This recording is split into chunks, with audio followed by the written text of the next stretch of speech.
नमस्कार दोस्तों, TET exam fever में एक बार फिर से आपका स्वागत है। फ्रेंड्स, नई शिक्षा नीति को मंजूरी मिल गई है। भारत सरकार के मानव संसाधन विकास मंत्रालय ने इस नई शिक्षा नीति की घोषणा की है। फ्रेंड्स, अब मानव संसाधन विकास मंत्रालय का नाम बदलकर शिक्षा मंत्रालय रख दिया गया है।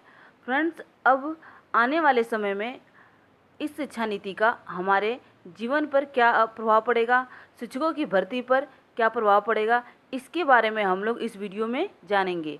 ओके, तो चलिए वीडियो शुरू करते हैं। नई शिक्षा नीति को मिली मंजूरी, मानव संसाधन मंत्रालय का नाम बदलकर अब शिक्षा मंत्रालय हुआ। तो फ्रेंड्स, आपका यहाँ से एक करंट जीके का प्रश्न भी बन गया। अब ये परीक्षाओं में पूछा जाएगा कि मानव संसाधन मंत्रालय का नाम बदलकर क्या रखा गया है। तो फ्रेंड्स, इसका उत्तर है शिक्षा मंत्रालय। ओके, तो चलिए आगे देखते हैं। अगला पॉइंट है नई शिक्षा नीति। SSRA state school regulatory authority बनेगी, जिससे चीफ शिक्षा विभाग जुड़ेंगे। यानी ये अथॉरिटी क्या करेगी फ्रेंड्स, तो एजुकेशन डिपार्टमेंट को संभालेगी। ओके, तो चलिए अगला पॉइंट देखते हैं। अगला पॉइंट है 4 ईयर इंटीग्रेटेड 2 ईयर बीएड या 1 ईयर बीएड कोर्स चलेंगे। मतलब इंटर के बाद आप 4 साल का बीएड कर सकते हैं और बीए के बाद आप 2 साल का बीएड कर सकते हैं और एमए के बाद आप 1 साल का बीएड कर सकते हैं। ओके, तो चलिए अगला पॉइंट देखते हैं।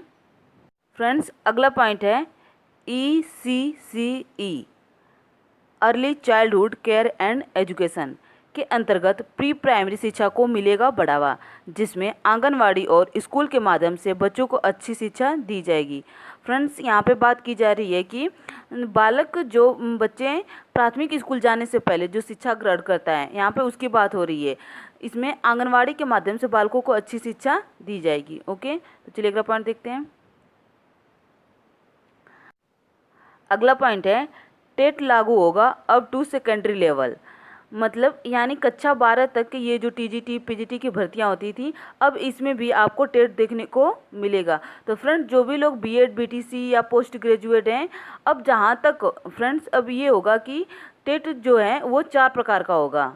मतलब एक कक्षा 1 से 5 तक का टेट होगा, एक 6 से 8 तक का होगा, एक 9 से 10 तक का होगा टीजीटी लेवल का, और एक होगा आपका 11 से 12 तक का पीजीटी लेवल का। तो फ्रेंड्स, इस प्रकार से जहाँ तक संभव है अब टेट जो है 4 प्रकार से होगा। ओके, तो चलिए देखते हैं आगे। अगला पॉइंट है शिक्षकों को गैर शैक्षणिक कार्यों से हटाया जाएगा, सिर्फ चुनाव ड्यूटी लगेगी। बीएलओ ड्यूटी से शिक्षक हटेंगे, एमडीएम से भी शिक्षक हटेंगे। तो फ्रेंड्स, यहाँ पे कहा जा रहा है कि शिक्षकों को गैर शैक्षणिक कार्यों से हटाया जाएगा, मुक्त किया जाएगा। मतलब सिर्फ शिक्षकों की चुनाव में ड्यूटी लगेगी, अन्य जो कार्य शिक्षक करते थे जैसे बीएलओ ड्यूटी, एमडीएम से भी शिक्षक हटेंगे। अब इन कार्यों में इनको नहीं लगाया जाएगा। ओके, चलिए अगला पॉइंट देखते हैं। फ्रेंड्स, अगला पॉइंट है स्कूल में एसएमसी या एसडीएमसी के साथ SCMC यानी स्कूल कॉम्प्लेक्स मैनेजमेंट की कमेटी बनाई जाएगी। तो फ्रेंड्स, ये क्या करेगी, तो ये स्कूल के कॉम्प्लेक्स को मैनेजमेंट करेगी। ये स्कूली स्तर पर जो विद्यालय के समस्याएं होती हैं, विद्यालय में जो मूलभूत आवश्यकताएं होती हैं, उन पर फोकस करेगी। ओके, तो चलिए अगला पॉइंट देखते हैं। अगला पॉइंट है नई ट्रांसफ़र पॉलिसी आएगी, जिसमें ट्रांसफ़र लगभग बंद हो जाएंगे। ट्रांसफ़र सिर्फ पदोन्नति पर ही होंगे। तो फ्रेंड्स, ट्रांसफ़र अब बिल्कुल बंद कर दिए जाएंगे। ट्रांसफ़र आपको तभी मिलेगा जब आपका प्रमोशन होगा। ओके, तो चलिए अगला पॉइंट देखते हैं। फ्रेंड्स, अगला पॉइंट है ग्रामीण इलाकों में स्टाफ क्वार्टर बनाए जाएंगे केंद्रीय विद्यालयों की तर्ज पर। फ्रेंड्स, जैसा कि आप सबको पता है कि केंद्रीय विद्यालय में शिक्षकों को क्वार्टर मिलता है रहने के लिए, ठीक उसी प्रकार अब प्राथमिक विद्यालय के अंतर्गत जिन शिक्षकों की नियुक्ति ग्रामीण इलाकों में होती है, तो वहाँ पर रहने के लिए इनको एक स्टाफ क्वार्टर बनाया जाएगा। ओके, तो चलिए अगला पॉइंट देखते हैं। फ्रेंड्स, अगला पॉइंट है RTE राइट टू एजुकेशन को कक्षा 12 तक या 18 वर्ष की आयु तक लागू किया जाएगा। मतलब फ्रेंड्स, जो RTE राइट टू एजुकेशन अभी तक ये सिर्फ कक्षा 8 तक था, 6 से 14 वर्ष तक के बालकों के लिए था, लेकिन अब यह 6 से 18 साल के बच्चों के लिए भी होगा। यानी अब हर बच्चे को इंटर तक की शिक्षा ग्रहण करने का अधिकार होगा। ओके, चलिए अगला पॉइंट देखते हैं। अगला पॉइंट है मिड डे मील के साथ हेल्दी ब्रेकफास्ट भी स्कूलों में दिया जाएगा। तो फ्रेंड्स, अब प्राथमिक विद्यालयों की यहाँ पे बात हो रही है।